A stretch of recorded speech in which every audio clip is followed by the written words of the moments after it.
Welcome to Accelerate Your Wealth, a podcast by Rebecca Robertson, founder and director of Evolution Financial Planning.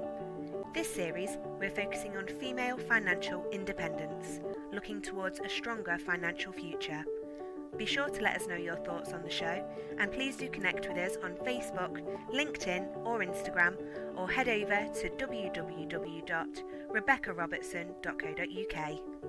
Hey, it's Rebecca here, and I hope you're having a wonderful day. It's very sunny where I am. As if you're listening in, you won't see my screen, and I've got a beautiful ray of sunshine in front of me. Today's show is what are the current challenges women face in the financial world. Now, I actually speak about this quite a lot in my book, and I'd like to share some of the statistics to start you off. And I don't think any women that I know I've ever spoken to, and I've spoken to hundreds of women over the years about financial matters, none of this comes as a surprise, right? However, I originally wrote the copy of my book in 2016, and 5 years later, I obviously rewrote it, and the percentages from the statistics have moved marginally. And one of the things is, but it is quite a major shift, is the Scottish Widows Women in Retirement Report 2020 report states that 59% of women aged over 30 are saving adequately, at least 12% of their income. This is the highest figure from respected life insurance and pension groups' annual insight, which started in 2005, which is amazing. So there is progress happening in certain age groups. The pension gap, however, is still massive between men and women. So with 54% of men investing compared to 46% of women, but that is still an increase on previous years. This does not take into account the amounts that are invested, as women are generally paid less. And that's the other issue, is that women are getting paid less. So we obviously have the wealth gap in terms of what's happening in society, in terms of lower paid and higher paid people, but also women are getting paid less. Just because I can't even put words as to why women should be paid less, but I think it's just happened for so many years that paradigm shift that needs to happen in society just hasn't happened yet, and more women need to stand up, and more disclosure needs to happen around income. And I think there's a real confidence issue for a lot of women about asking for what they deserve, and also they have gaps in their employment, and often are working part-time. So that's a big piece of it. So if you're earning less anyway, if you're doing a full-time job, but having said that, often women can be in lower paid career choices, especially when they have children. So they might go and work as a teaching assistant, a nursery assistant, and they're not necessarily got that corporate career, well-paid job. Therefore, they're not putting as much into pension. So though there's more people physically doing it, women aren't still able to put enough in, financially speaking. And Scottish Widows found the difference was £100,000 invested in pensions over a 44 career, meaning that men had more money in the piggy bank to live off on retirement. So when it comes to retirement, men have more money, basically. So these are some of the challenges that women are facing right now in the financial world. But 7 out of 10 people aged 90 and over are women. So we are living longer. We are inheriting the wealth of others. What we tend to be doing is spending the money that we do have on our children for lifestyle choices and not looking after our futures. Therefore, we are inheriting money at a later age, when really we might just be a little bit too, I'm not being funny, I'd rather be going skiing and on massive holidays in my 50s and 60s than I would in my 90s, right? I think by then I would, I quite like knitting and things like that now, but I definitely would be ready to hang up the traveling bug for certainly. So this brings into sort of a number of factors that we're seeing in financial decisions people are making, why more women are becoming self-employed. But there's still a massive gap in terms of how much and how we can start putting more into our pensions. So how can we face these challenges? What can we do about it? So for a lot of women, I think it's a case of sitting down with your partner, and if they are earning more than you, starting together to make financial decisions that make sense as a couple, as a unit. So that what can happen in some relationships, and we've talked about this quite a lot over this series, it can happen is that it's the bills are paid for, and then any money that the female, if they're earning less, is earning, pays for the kids' hobbies and the kids' days out and things like that.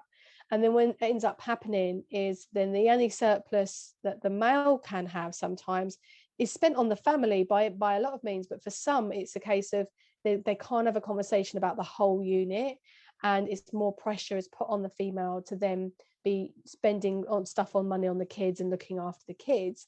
So it's really looking at the honest situation of the family unit and saying, okay, well, I'm doing these hours and I'm looking after the kids for this amount of time, and therefore as a family unit we're earning this much is coming into the house, and it's then deciding how you divvy that up.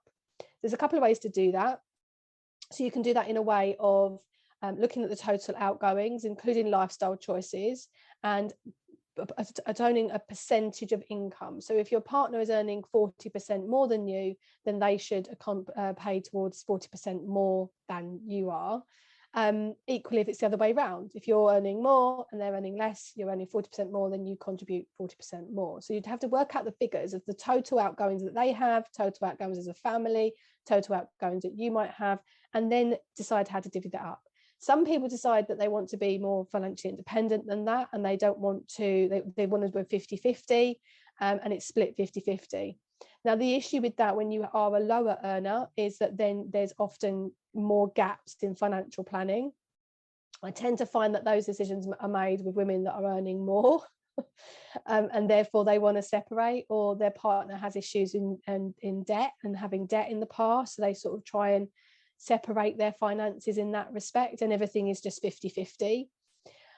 What's important is that you have these conversations, and especially around pensions. So if you are somebody that is taking a break due to the children, that you are still contributing into a pension. And that's something that I didn't do. So when I was having a break, my little one was really young and I first started my business, I didn't have that conversation with my husband saying, hey, I'm not, we're okay, but I'm not saving, I'm not investing, and I'm certainly not putting into my pension. And it meant I had years of a gap in my pension contributions. And these are the challenges that I'm describing. They might not see an issue right now, but unfortunately it's only when I speak to clients who are in their 50s and 60s and 70s that they look back and they just wish that somebody had said something, and the decisions that you can make now, the things that you can do right now, is something that your future self will thank you for. So though some of these conversations are hard, some of these decisions are hard, some of these, it can be easily put off, it is something that we all need to take more seriously and consider. And if it means foregoing something else, then so be it. And I know that myself, like if I had a decision, okay, put more money into my pension or take my horses to the beach for the day, I know which one I want to do, I know which one I want to decide, but it's really important that we start to make some of those clear shifts, even if it's starting small, and dragging out your old pension documents, looking at what finances you do have in place, taking that sort of assessment is crucial, which we're going to be talking about in other shows. So the question here for yourselves is that what challenge do you foresee with your finances right now, and what challenges do you see in your horizon? What steps can you start making to make some better decisions for yourself, or to plan for those challenges that are coming? Or what conversations do you need to start having in terms of making some of these shifts? And if you want to have more information around wealth creation and more information around, some of these decisions that you might be making, there's a section in my book, there's a whole sort of chapter towards the end where I actually go through client avatars and stages of life, and I break down the stages of wealth of life, and also give example avatars of client scenarios. If you're in this situation, consider that. If you're in this situation, consider that. So go and check out my book. It's available on Amazon, 10 Ways to Accelerate Your Wealth. And if you go onto Amazon, just search for 10 ways to accelerate your wealth, it will pop up, Rebecca Robertson. And there's a chapter in there that you can check out, which I think will help you. And there is a section around budgeting and money management. So if there are some conversations to be had and you want to make some suggestions and sort of feel more prepared to have those conversations, then that is definitely worth the investment of about, I don't know, £8 or £9.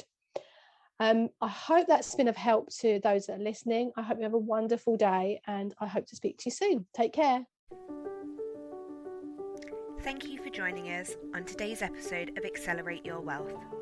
For further help or to connect with Rebecca directly, please head over to the website www.rebeccarobertson.co.uk, where you can find further information on our planner, book, and how to further maximise your wealth. For any regulated advice, please do head over to www.evolutionfinancialplanning.co.uk.